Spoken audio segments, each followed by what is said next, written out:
Syederulun duet antara Anies Baswedan dan Andika Perkasa sebagai pasangan calon pada pemilihan presiden 2024 disebut tak hanya direstui Koalisi Perubahan, melainkan partai politik lain juga.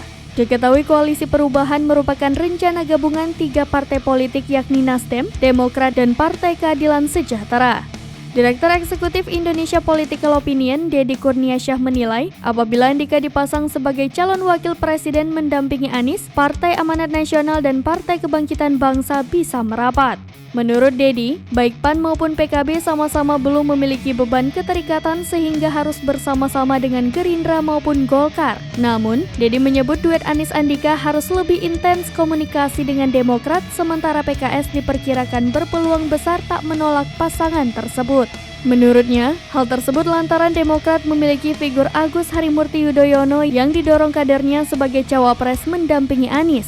Kendati demikian, Deddy menuturkan hubungan Ketua Majelis Tinggi Partai Demokrat Susilo Bambang Yudhoyono dan Jenderal TNI Purnawirawan AM Hendro Priyono sebagai penawarnya. Andika merupakan menantu dari mantan Kepala Badan Intelijen Negara atau BIN tersebut.